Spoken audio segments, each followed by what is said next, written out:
Hello again, everyone. I'm going to start off right where I left off last time. So this is Alex Toth, part 9 of my series on Alex Toth. So I remember I ended here. It said a place to make a personal statement without much interference from the top. So basically, it was talking about the place of this revolution was at Standard Comics. So when Toth joined Standard Comics, Standard had also been publishing comics since the World War II years with limited success, and yet by the early 1950s, the company had become the Greenwich Village of the industry, a place to make a personal statement without much interference from the top, a place where you wouldn't have your head chopped off in some inquisition. Much of the success in attracting talent to Standard and helping it bloom goes to art director Mike Pepe. I believe it was Mike Pepe. And I believe Mike Pepe was an inker as well who inked a number of Toth comics. He was, a serviceable inker for Toth, but, Toth ended up being his greatest inker. No one inked Toth better than Toth. The same thing with John Buscema, John Romita. There's something about that, integrity. Whatever they intended in the pencils is brought out by their own inks because they're inking it. So they're emphasizing what they want to emphasize, unlike other inkers who might come in there and completely go left field.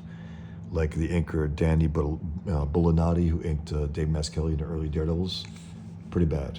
It really clashed. It was not good. And then issue 214, Dave Mazzucchelli began to ink his own pencils, and that's when he took off. Okay, so Pepe came out of the Jerry Iger comics shop, and when Toth met him, he was sharing a studio with artist Mike Roy. Pepe's work had appeared throughout Fiction House's line between 1945 through 1947, but shortly afterward he moved into the art director head inker position at Standard, and the results were impressive. Again, a serviceable inker, maybe good, but too much little choppy lines, too much fine detail that didn't necessarily bring out the Toth in Toth. I mean, Toth streamlined everything. He eschewed excess lines. And it looked like Pepe was doing his own thing. He was doing what he does with, I guess, what he did with a lot of other pencilers. But Toth, again, was a unique, artist in the field.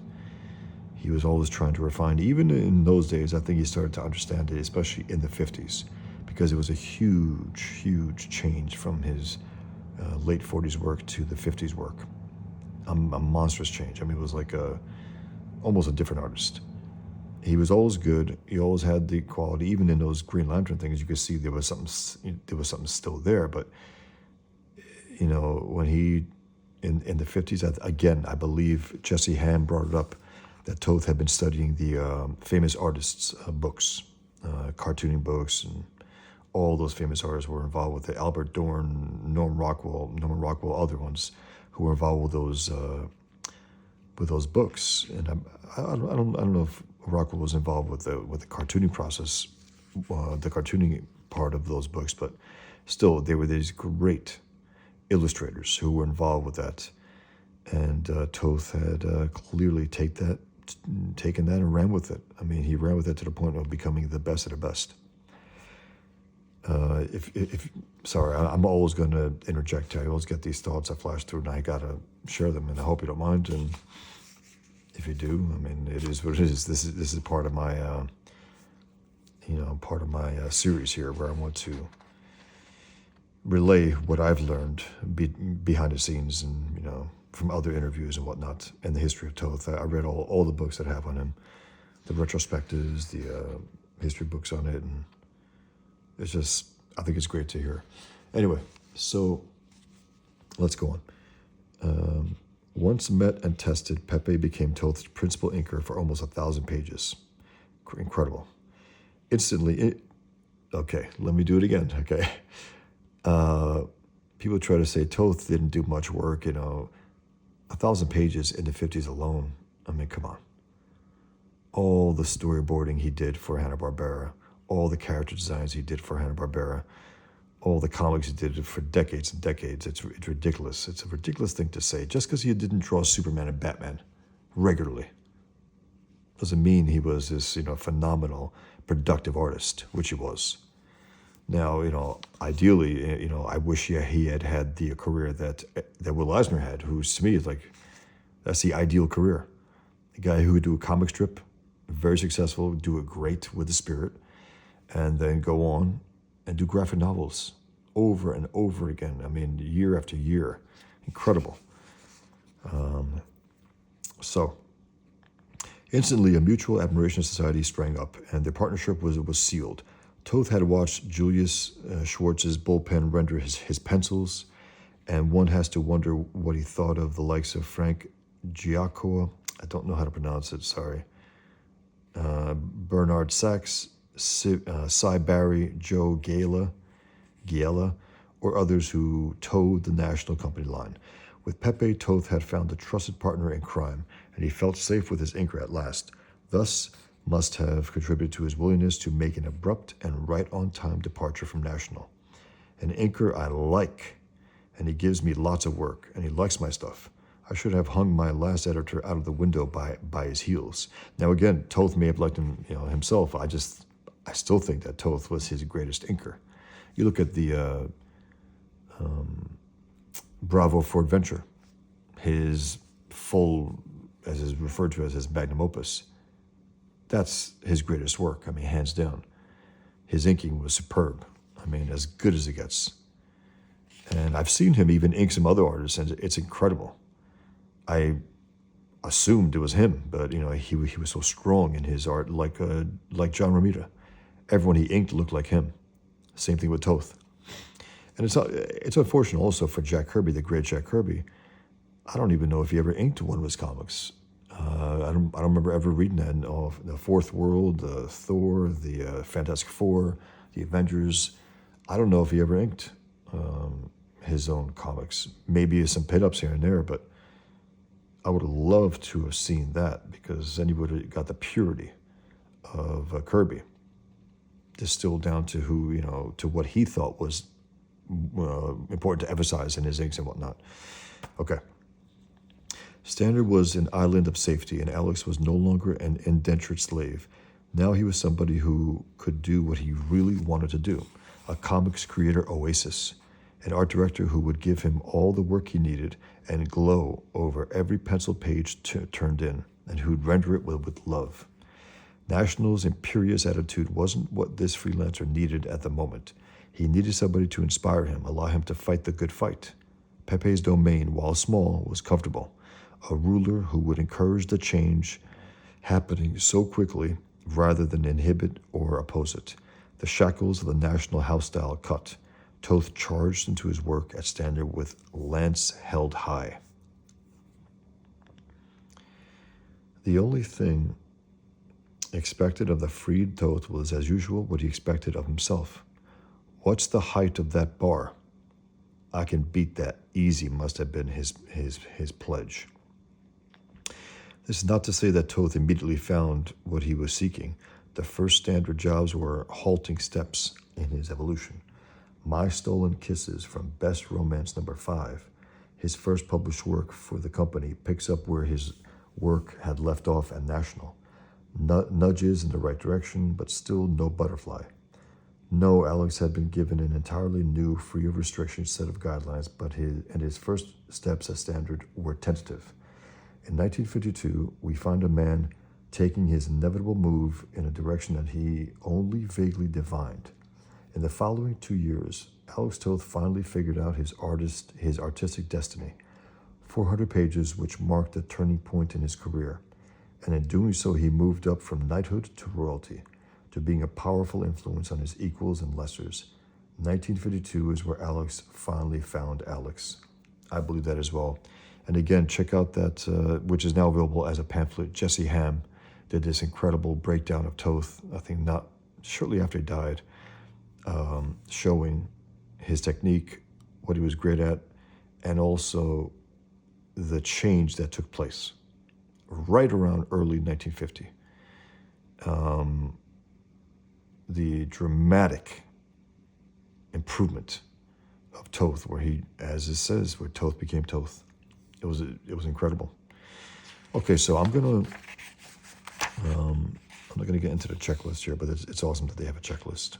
Again, I've seen a lot of Toth's work, but I haven't seen it all. DC, I think, has been holding out on making a collection of Toth for some damn reason. I don't know why. I mean, this is all his DC work, Ludus. That could be collected into a big fat hardcover. Why not? But yeah, so I've not seen it all. I've seen a lot of it. I've got these dozen, if not more, books on him, hardcovers. But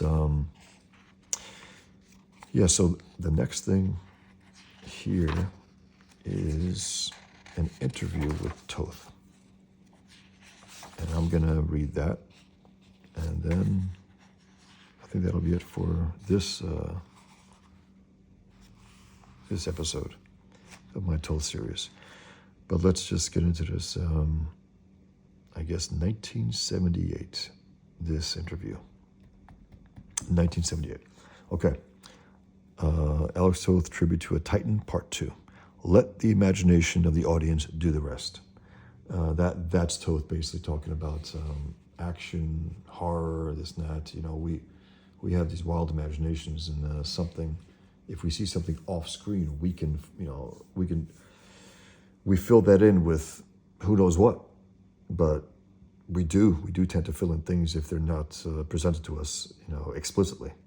And in some cases in art, it's good to do that explicitly. In some cases, it's not. And I think Toth was referring to that because I heard him say that in one interview. Now, clearly, I read this. I even marked it up here. You could tell. But it's a pleasure to reread it again because it's just a reminder of how great his mind was. And, there was a real mind at work here. And this is why he's the greatest, really. He thought about these things, I think, deeper than most of these artists did.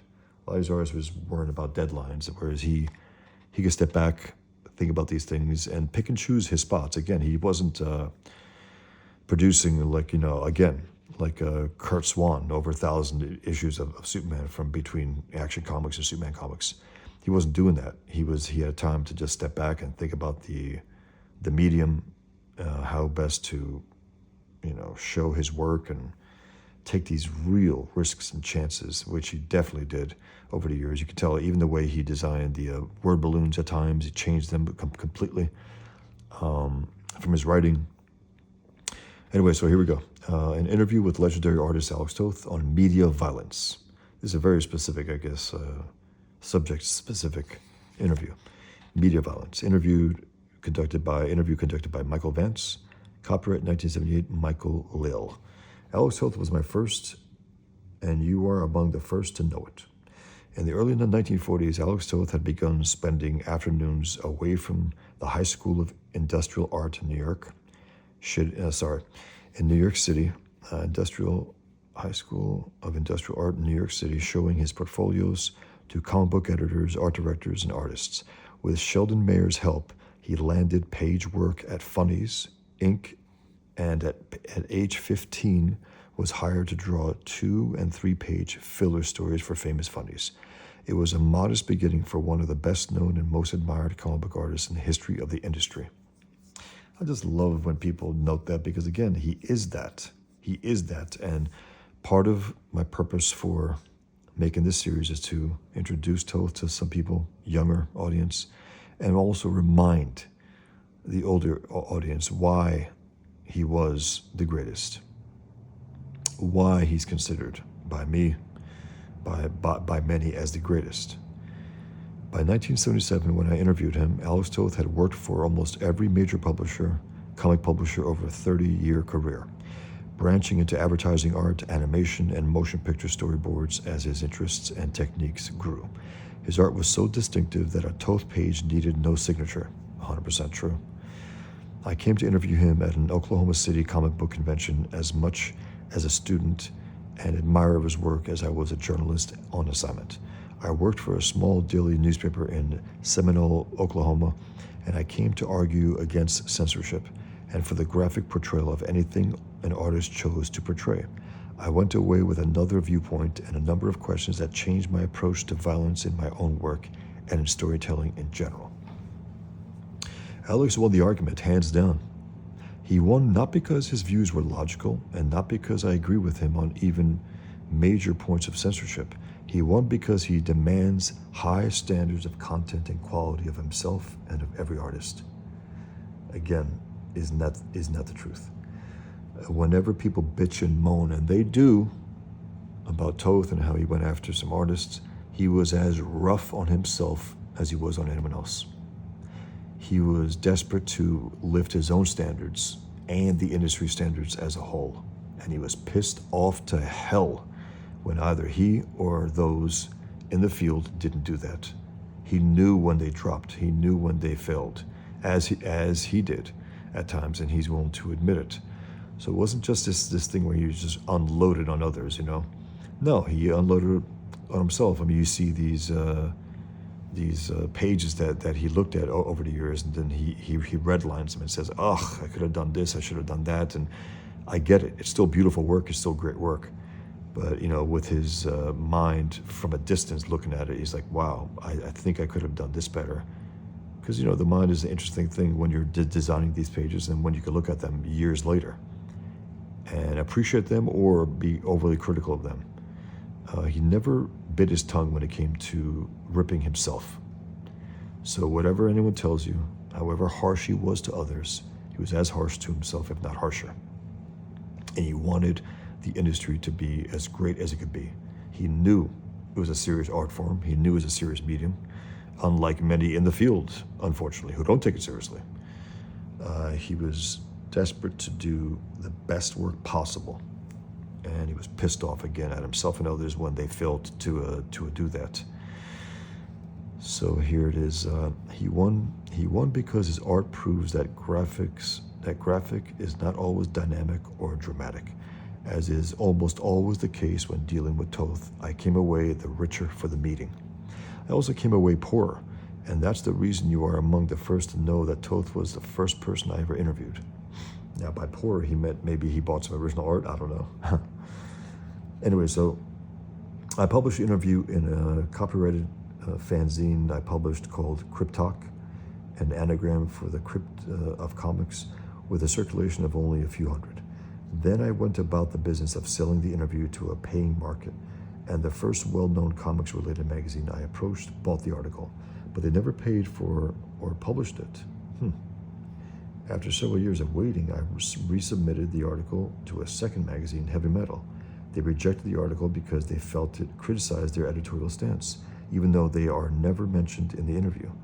Toth, who was working with them at the time, never did so again, and blamed me for the loss of employment. Interesting. In no uncertain terms, he refused to give me his blessing to submit the article again. Of course, I, not he, owned the copyright, but because of my respect for his talent, I have held the article back until now. I have submitted it at this time because I felt it deserves to be republished. Again, someone could even question that, right? Well, hey, he never wanted it out there anyway. Look,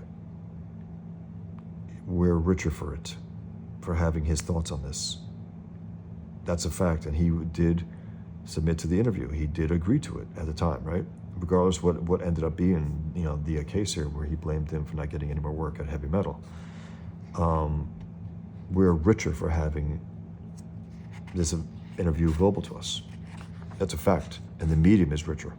Artists are richer for it, so, you know, one can argue that, but hey, I think this is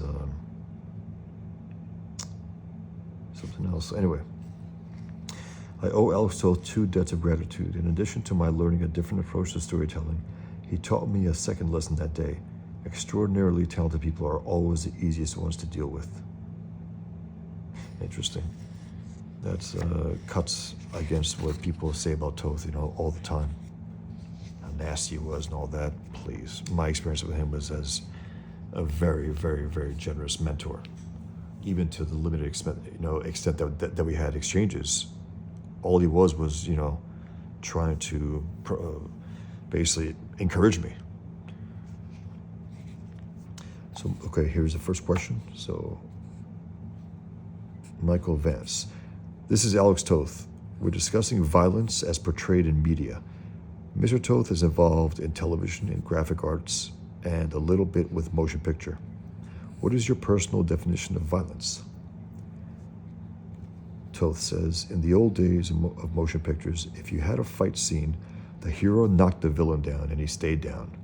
And if he didn't stomp him, that was action. Today, you knock a man down, you stomp him, you cut him open, shoot him, whatever. You run him over with a car, and that's violence. And you zoom in tight with the camera for a shot of the blood streaming out of his wounds, whatever, or somebody's eye hanging out by a bloody thread. That's violence.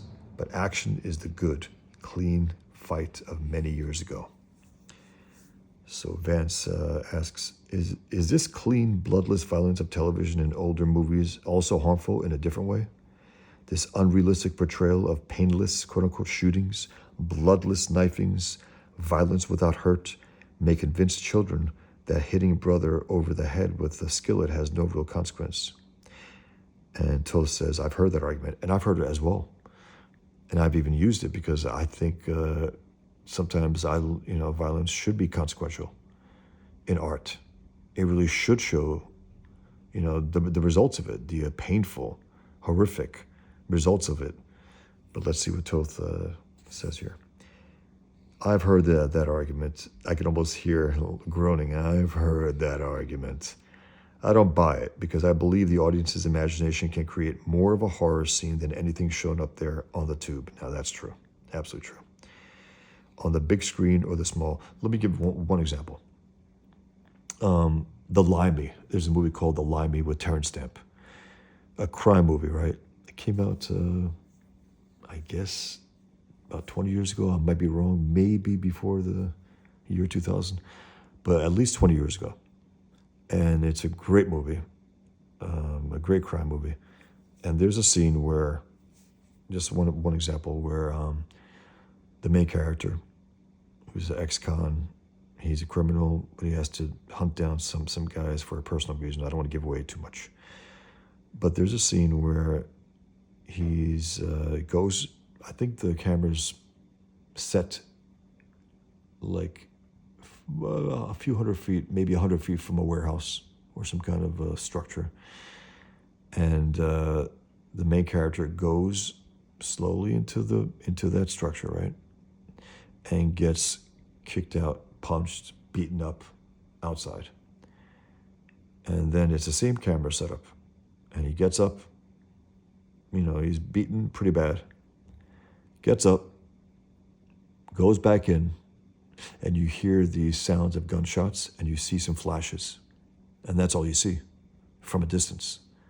It's very effective. Very effective. One of the most effective scenes in the movie.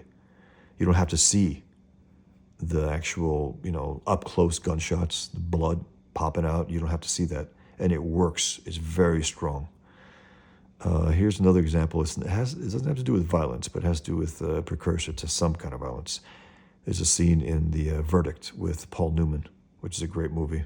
He deserved the Oscar that year. No matter what happened, no matter who got it, he deserved it that year. He was fantastic. There's a scene where a friend of his is about to tell him a terrible thing about someone close to him. And the it looks like it's placed on top of a building, and it's looking down on Paul Newman as he's walking. And his friend stops him on the sidewalk. And you know what he's about to tell him, but you don't hear it. All you see is body language and acting. Now, that's not violence, but if something happens that, he ends up punching the person after. But it's the beauty of knowing that, and you don't have to actually hear the words. It's pure visual medium at that point. Two men talking, you know what he's going to tell them. It's a terrible thing, and he reacts to it, and he goes off to the left, and he's walking towards that person. Very effective. Again, it's just creative as hell. And why not, if you have that in you, why not try to do that most of the time at least, if not all the time, in your work? And again, this is someone who creates Pigman.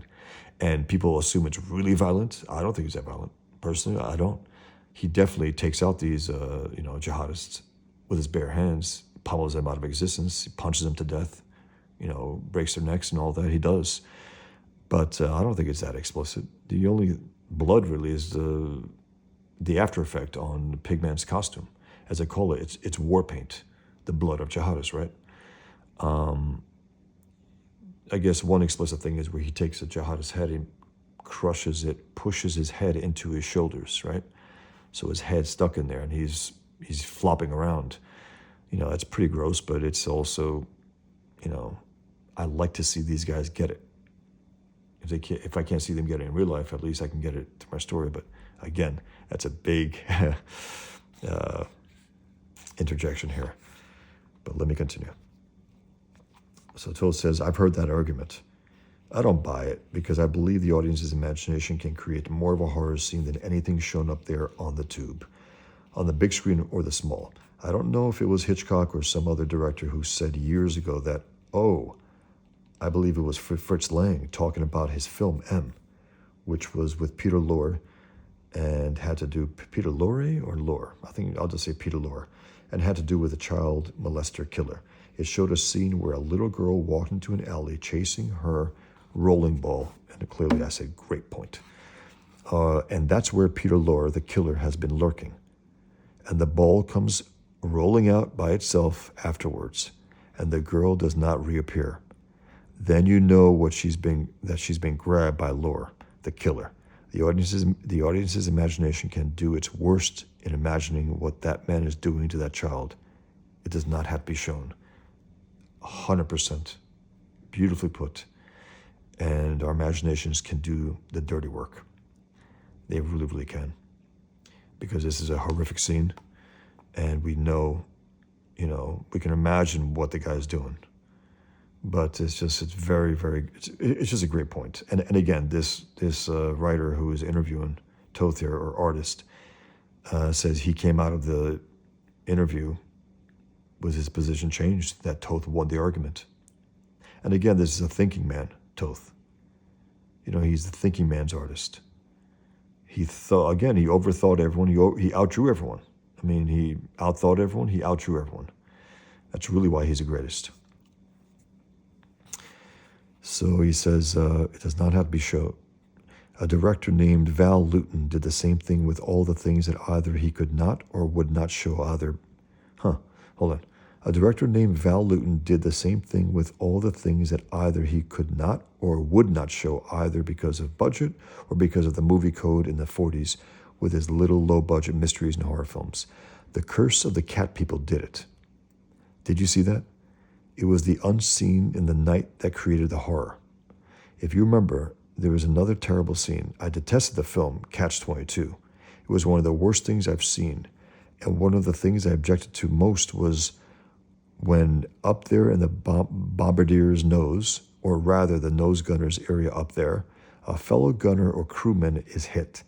And we have this scene where all of his insides are outside now. It was terrible. And who needs that?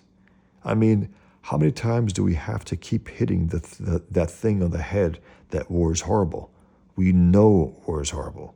Who wants bloody war? Again, I get it. At the same time, those horrific scenes in Schindler's List, in Saving Private Ryan, they do remind you. I know what he means. War is horrific.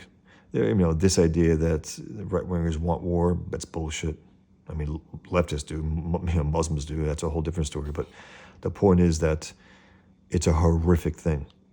And sometimes I think people try to go overboard and try to prove how much they hate war by doing it. It's like, yeah, we all do. We all do. Anyone in civilization hates war. We don't want war. We know that. You don't have to bang it over the head. But I get it. I get his point, and I also get the idea that sometimes for certain moments in film, you should show the wages of war as well, to hit the point home. You don't have to overdo it. You don't have to always do it, but for a few scenes, I think it's worth it. And then he says, Vance asks, one objection to media violence is that people can be influenced by seeing or reading violence to commit violence. What do you think of this? Toth says, yeah. There are a lot of minds that can be affected by what they see who like that kind of film. First of all, they seek out those films. They get turned on by it. whether it's depicting rape or whether it's depicting killing or a particular kind of torture or brutality. But they're not running on the road, I think. I think what he means by that, they're not hitting on all of the cylinders. They're not quite there. And there are cases, clearly, where the weakest of minds will be inspired or influenced by these terrible things. I think the majority of audience won't. They just won't. I think sick minds are looking for any excuse. And they look at that and they think, oh yeah, now I have my rationale to do what I do. Because of a film, right? Because of a video game? No. Because of a song. It's their weak minds. They're the problem. And Vance says, but can someone normal be influenced into taking his first step into this sort of violence through reading or seeing it? Toth says it's very possible. But the thing is, there are very negative things to demonstrate to people. And I don't think that much film time or reading time, whether it's a comic strip or it's in a book, should be devoted to making too much of the violent scene. The scene of mayhem. I still think you can cut away from it with a camera at the proper point and let the imagination of the audience do the rest. But at least you have not depicted it clearly on the screen. Let me give you one example of Pigman. There's a scene where he comes up to these savage jihadists, right? Some of them begin to kill themselves because they don't want to be touched by his pigskin leather. As I say, I have him wear pigskin leather in order to exploit the Islamic enemy's bigotry. It's a joke, but it's true. They can't stand the idea of being touched with pigskin because they might lose their shot to get to paradise. Anyway, he walks up, and these guys are killing themselves. So one guy tells him, no, it's forbidden to commit suicide. It's forbidden in Islam. So he says, let's think of something. So what they do is they get into a circle, and they each put a gun to each other's head, and they count down to 5, and they kill each other. Technically speaking, it's not suicide, even though it is to some extent. Anyway, so one of them is left standing. He's alive, right? And Pigman walks up to him. He goes, whoa. He goes, guys, if you're trying to blow your brains out, you got to have a brain at least. I think that's what he said. I don't remember the exact dialogue. But the guy says, I'm an American. I'm an American. And Pigman crouches down. He goes, American, quote unquote. He goes, no, you murder Americans. And that's why you're dead. And then he takes his hand and he puts it over the jihadist's head. And it's in shadow, and his eyes are, wide. And I cut to the next scene. There's no need for me to crush his skull to show it happening. There really is no need. It's effective unto itself, and it's a little haunting there, leaving it at that as well. So, I think things like that are very effective. So here we go. And again, this is just sparking such thoughts in me. Again, he's the thinking man's cartoonist, Toth. He outthought everyone. He outdrew everyone. The reason why he outdrew everyone is because he outthought everyone. He thought about these things in a deadly serious way. The best artists are the smartest artists. They're the ones who took the time to really think these things out. Idiots aren't going to create great works of art. Look at Rob Liefeld. I mean, he sucks. This idea that we're supposed to revere him in any way because he's popular or something, or a nostalgia. Well, I liked him when I was a kid. Yeah, you were dumb as a kid. That's a whole different thing. So let me go on. Toth continues about the question about, can someone normal be influenced, by this sort of violence, seeing it and reading it? Toth says it's very possible, but the thing is, these are very negative things to demonstrate to people. And I don't think that much film time or reading time, whether it's a comic strip or it's in a book, should be devoted to making too much of the violent scene, the scene of mayhem. I still think you can cut away from it with a camera at the proper point and let the imagination of the audience do the rest. But at least you have not depicted it clearly on the screen. Many years ago, someone could be shot or walk into a dark room and you hear a scream after they enter the room. Lord knows what happened. But that excited your imagination. In a negative way, yes, but everyone had his own idea about what happened to that person in the room. Action is the clean fight scene or the dirty fight. We always expected the dirty fight from the villain. You could expect anything from him, and the audience would accept that as long as the hero won. He got up again despite what was done to him. I just love that. We always expect the dirty fight from the villain. You could expect anything from him. The audience would accept that as long as they hear a one. As long as they hear a one. He got up again despite what was done to him, and he won. But I think pandering to the lowest common denominator, and the thing is, I don't think that sex and violence should always be mentioned together. He's absolutely true about that. They are a separate and distinct thing. It's absolutely true. I mean, it's so funny, right? We take it for granted, the idea that sex and violence, we always hear that. What the hell do they have to do with each other? I mean, really? I guess what, graphic visuals, that's why they always are combined together? You know, but I think pandering to the lowest common denominator, and the thing is, I don't think that sex and violence should always be mentioned together. They are a separate and distinct thing, 100%. They are separate and distinct thing.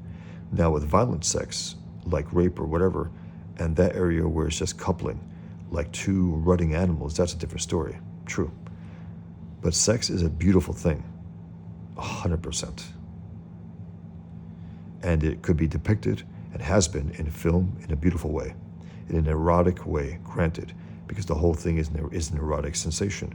But I don't like violent sex. I don't think these two elements should be constantly coupled together when they're talking about censorship and they say sex and violence, sex and violence. So true. And again, I love the fact that he says it. You very rarely hear these conversations, even in today's interviews, you know, with comic book artists. I got this scene coming up in an adaptation I'm doing. It has to do with a little violence, a little sex. It's going to be a tough scene to pull off. But I look forward to it because, again, I really want to dig deep to make it as effective as I possibly can. And I've been thinking about it, writing about it, telling myself, okay, I think I could do this, and I'll figure out when it happens. It'll be interesting. I'm alluding to something that I'm working on, but you'll find out sooner or later. I can make videos on that clearly at a certain point. But let's see. Great stuff from Toth. Great. So Vance asks, how would you answer those who say that media violence is healthy catharsis, emotional release from watching an action, almost voyeurism? How can violence be cathartic without being graphic? Toth says, well, it used to come from the hero winning in the end. He could be knocked down, given all kinds of trouble by the villain throughout the story, whether it was he or she, hero or heroine. But after taking all their lumps, they finally got up off the floor and they made it at the end of the film. That's the happy ending, which is no longer in vogue. It's true, especially in the 70s. It's to kill off heroes like that without a thought. Bad guys win, heroes, lose. It was a pretty typical thing in those days. It wasn't revolutionary as they try to believe, make themselves believe it was. It wasn't. It was pretty nasty in a lot of parts of these writers and directors. That's the happy ending, which is no longer in vogue. That used to be a cathartic experience for the audience because they emphasized with the hero or heroine and suffered with them when they were taking their lumps. They were building up in anger against the villain or the force or whatever it was in the film or the story. When they finally came out on top in the end, that was a great lift. That was a catharsis of some kind. Now that kind of catharsis is healthy. Because now that kind of catharsis is healthy. The other kind, where one is exposed to the violence and they dwell on it, enjoy it because of an act the audience doesn't have the courage to do themselves, that's feeding something that shouldn't be fed, I think. I've heard that rationale. I'm not convinced it's true. This again, man, he makes you think because he thinks he has thought these things through, able to express them eloquently. I love it. I just love it, but that speaks for itself, so I'm going to go on. Vance says, 2 examples of current movies that have brought this sort of healthy catharsis back into the theater. Rocky and Star Wars. Crowds have left theaters cheering. Toth says, thank God. I've heard that. Now, again, whatever Toth himself thinks of Star Wars or even Rocky, I love the spirit with which he conveys that. He's like, thank God. I've heard that, and it's true. I mean, think about it, right? We had this sludge of anti-hero movies, right? Or even where flat out the villains win, right? Heroes getting shot down, you know, they lose. The bad guys win, right? It's like I say about the Islamic world, the world where the bad guys won, where the bad guy won. That's the world that's left in the Islamic world, the Middle East. It's the world where the bad guy won. That's the extreme example of this into an entirely, millions of people, 1 billion people suffering under it, where the bad guy wins. That's their story. That's their narrative. And that's a tragic fact of that part of the world. But yeah, I love the fact that he was cheering that on. It's like, yes, because whether he even saw those movies, the idea that audiences needed that, because again, all that sludge of the 70s, right? And then near the end of the 70s, 1976 Rocky, 1977 Star Wars, the good guys won. Now, okay, Rocky, you can argue. Apollo ended up being, Apollo was a great character. Forget about it. Excellent. Great portrayal. And great movie. And again, I love the point when Rocky himself thinks, when he realizes he's probably not going to win. All he wanted was to stand on his feet at the end, to go to distance. That was his goal when he started to get, serious about it. When he started to realize, I can't beat the champ. Carl Weathers was fantastic. I just remembered his name as Apollo Creed. I mean, what a great performance. And then it goes to part 2. But yeah, it was great because he realized, I'm not going to win, but at least I can stand on my feet at the end. And that was the win in and of itself. That was the win, that he was able to withstand the beating he got from the champ. Stand on his feet at the end. And we cheered. Loved it. Great movie. It still stands today. And even the other Rocky movies were great. I haven't seen part 5. I started watching it. I couldn't go on. But even Rocky Balboa, years later, that Stallone directed and, I believe wrote as well and acted. It's fantastic. It's great. I believe he did. I'm not 100% sure, but I think he at least wrote it or directed it. It was great. What a great way to honor the character, Rocky Balboa. I think he came out early 2000s, if I'm not mistaken. And that one scene with him and his son, where he's telling his son, they're having a little argument about, his son's complaining about being in his shadow. And he, basically tells him this whole spiel about life. It's not rainbows and life is not like that. He goes, how'd he put it? It's not about, he goes, it's not about how hard you can hit. It's about how hard you can get hit and keep moving forward. It's not about how hard you can hit. It's about how hard you can get hit. He goes, and that's life. That's life.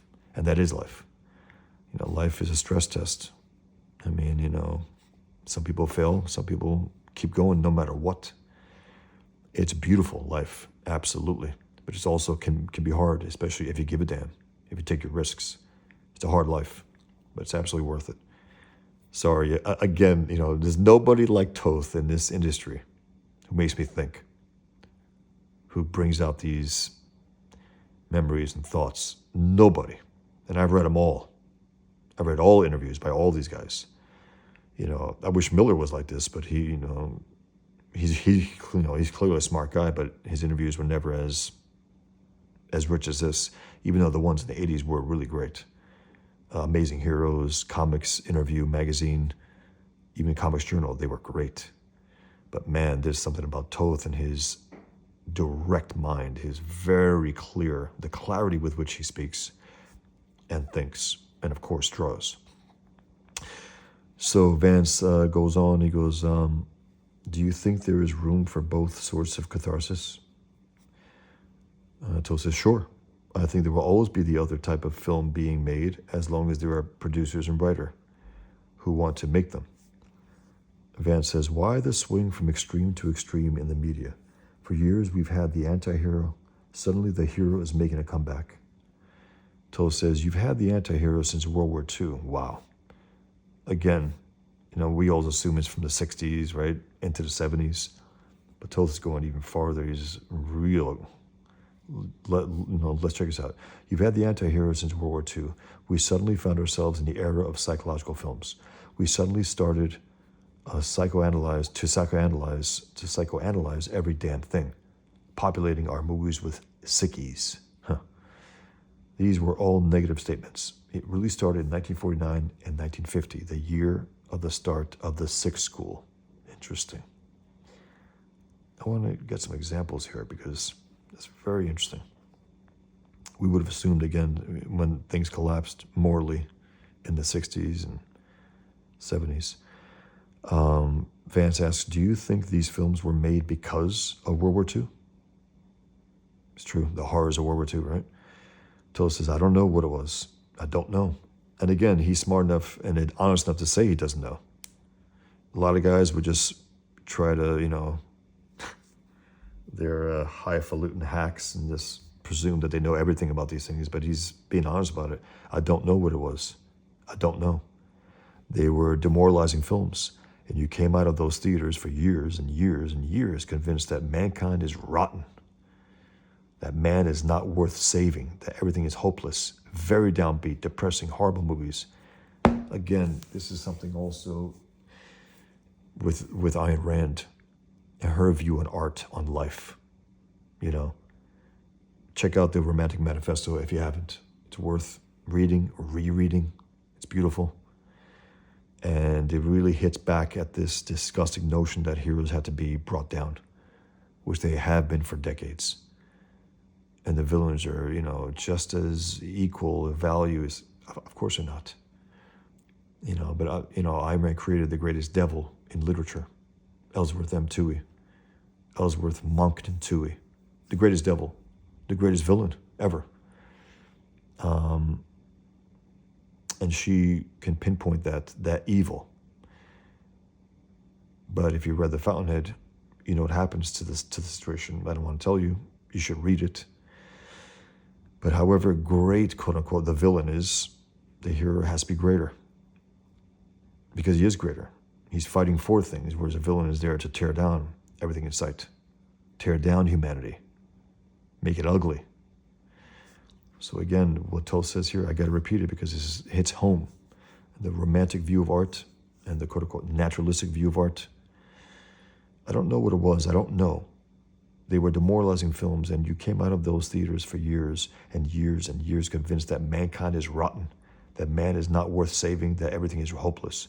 Very downbeat, depressing, horrible movies. But you see, when the writers, producers, directors were attacked for making these films, they argued they were holding a mirror up to life, reflecting life. That's not true. They were reflecting what their own sick little minds thought would be a hell of a great film to put out. Damn it. Damn it. It's true. They were like, hey man, we're just being honest. No. You're being honest with a very limited view of life. Things can be horrible? Absolutely. Things can be great? Absolutely. The idea that they can only be horrible is a lie. It's just dishonest art.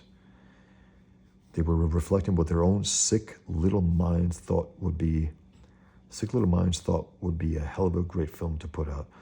All those kooks in Hollywood are going to a shrink, have gone to one, or intend to go for 5 or 7 years of analysis. They are overpaid, under-talented, very insecure people.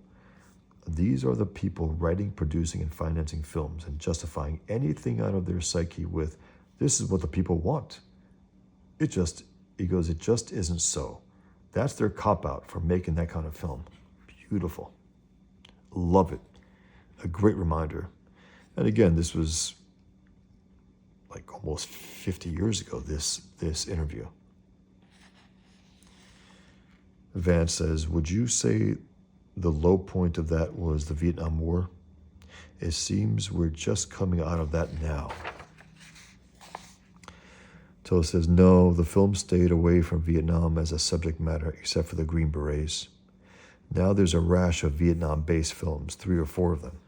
Yeah, they were really, and again, it was a lot of leftists trying to diminish America by doing that. They didn't care about, telling the truth about it. They were just trying to, and they were lying their asses off too about what some Americans did in that war and how horrific our soldiers were. No doubt there were cases like that, but across the board, from our, leaders to the soldiers down to no, I don't think so. And any cynic could, probably cry about that right now, what I'm saying, but I don't believe it at all. I don't believe the American soldier was as horrific as they try to portray them in Hollywood. They're quote unquote anti-war, these leftists. Give me a break. They're always for war. They're as violent as can be. Look at their history. Look at the left. Look at the left's, look at the left when it gets to political power, what it does. It kills their opponents. Don't talk to me about being anti-war or being anti-violence leftists.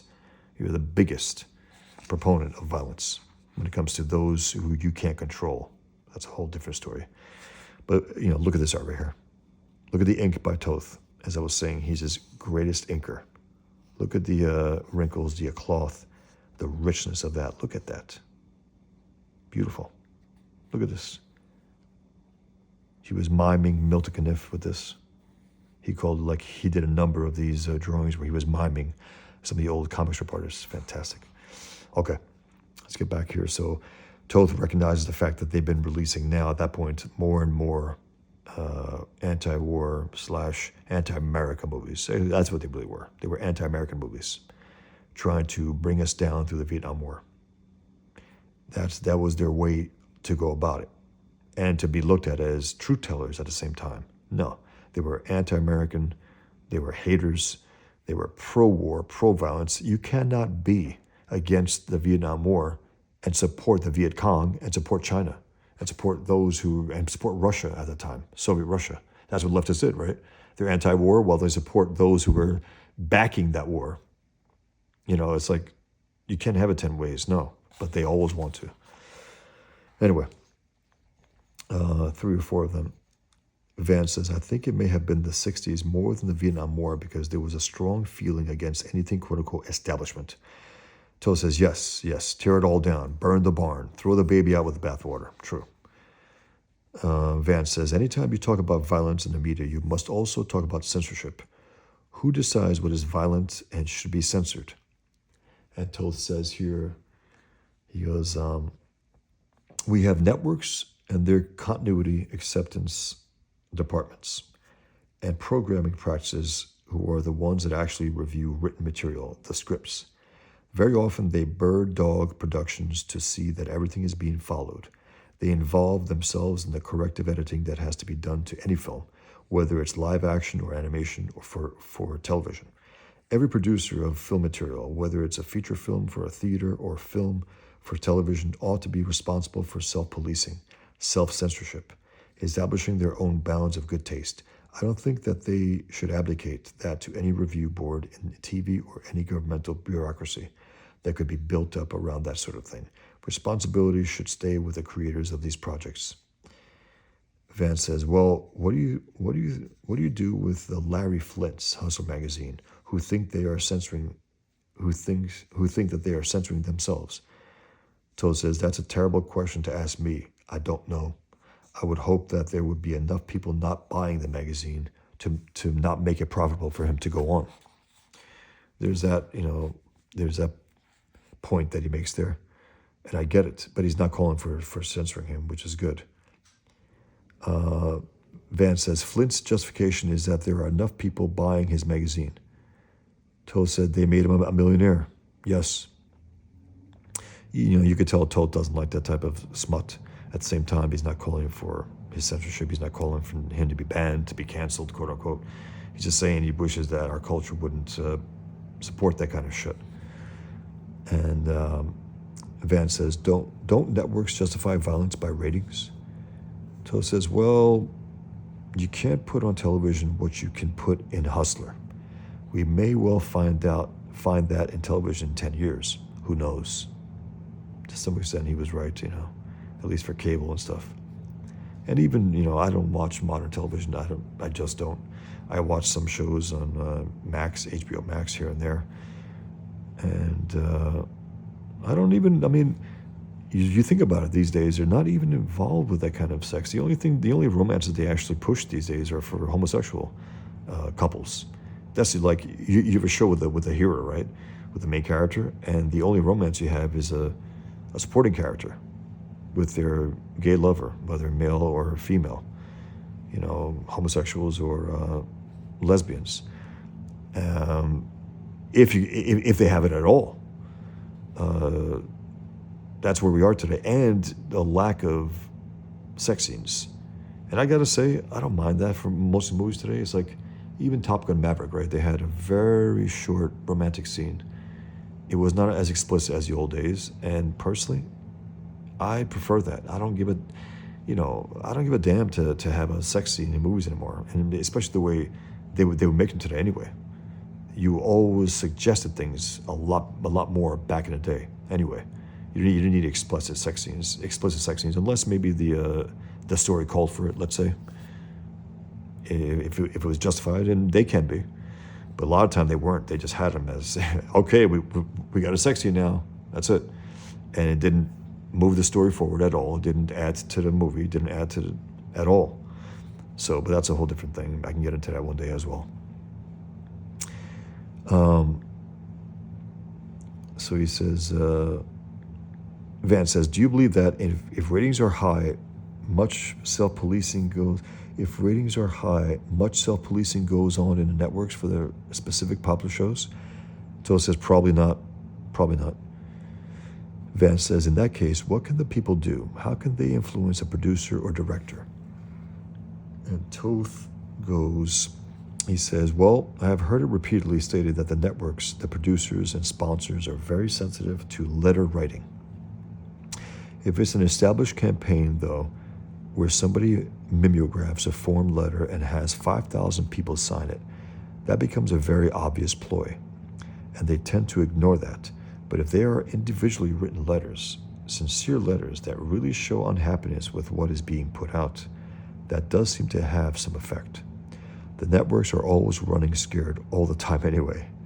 They can pull the plug on a show drawing too much negative mail. However, there are not enough complimentary letters written by people pleased with a good product. There ought to be as much mail for good products as for shows people object to. 100% true. 100% true. If that were the case, networks would have a better barometer. It's true that people look at the ratings of a show, and that's it. I've heard that cop-out used for all kinds of crimes committed in the name of entertainment. So Vance says, let me play devil's advocate. I'm a viewer.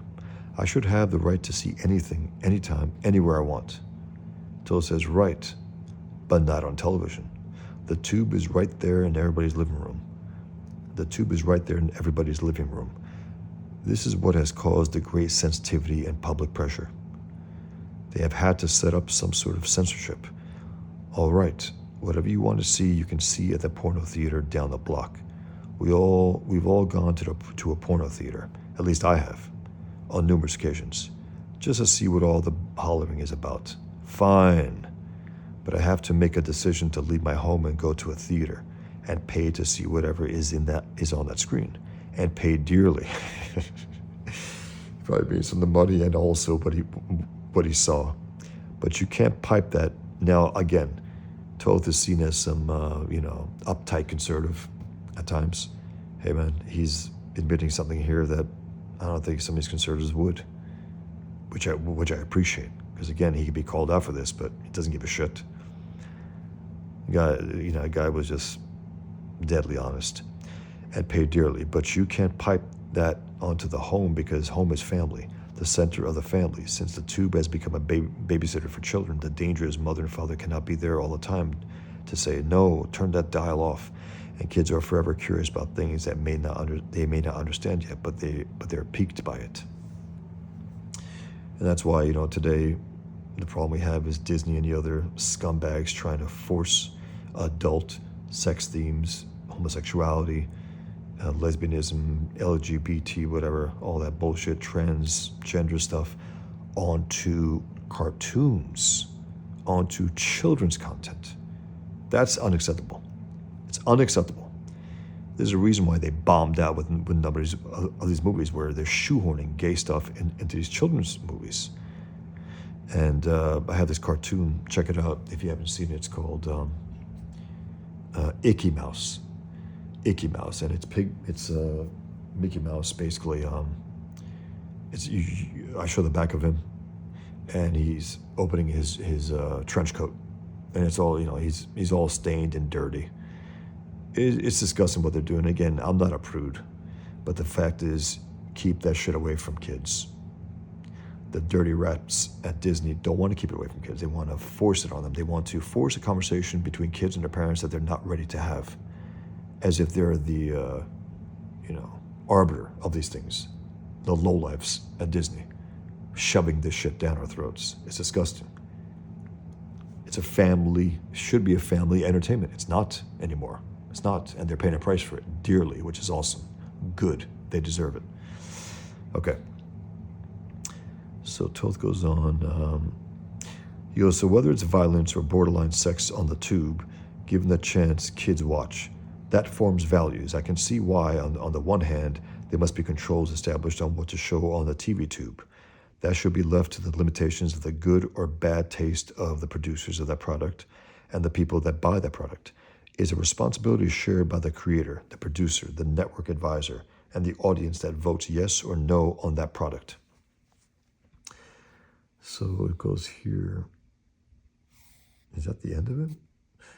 In closing, in 1998, I wrote an overview of Alex Toth in my comics review column, Suspended Animation. Okay, I know this guy. I've read Suspended Animation. I know of him. Following is part of that column.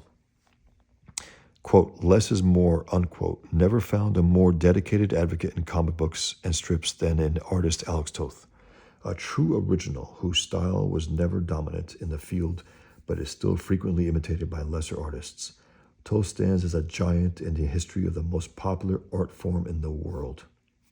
Adventure was his favorite genre, horror and Western his best palette, and a straightforward honesty in his visual storytelling was his trademark.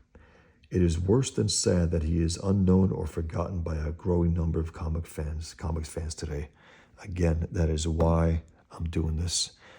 Besides the fact that I love revisiting Toth, his interviews, write-ups about him and his work, as much as I love revisiting it all, and I do it often. Sometimes I just crack open a Toth book just to re-experience it, just to remind myself that comics can be great, that comic book art can be great. And that's why, because again, to not know Toth is to not know, to not know greatness in the comic book art. And if you don't know that, your work's going to suffer for it. At least if you come across him, if you can study him, your art will be better for it. 100%. Whatever you think about your ability, if you study this man, you will be better for it. Your art will be better. Toth's art was influenced by comic strip artists like Noel Sickles, Milton Caniff, and Roy Crane.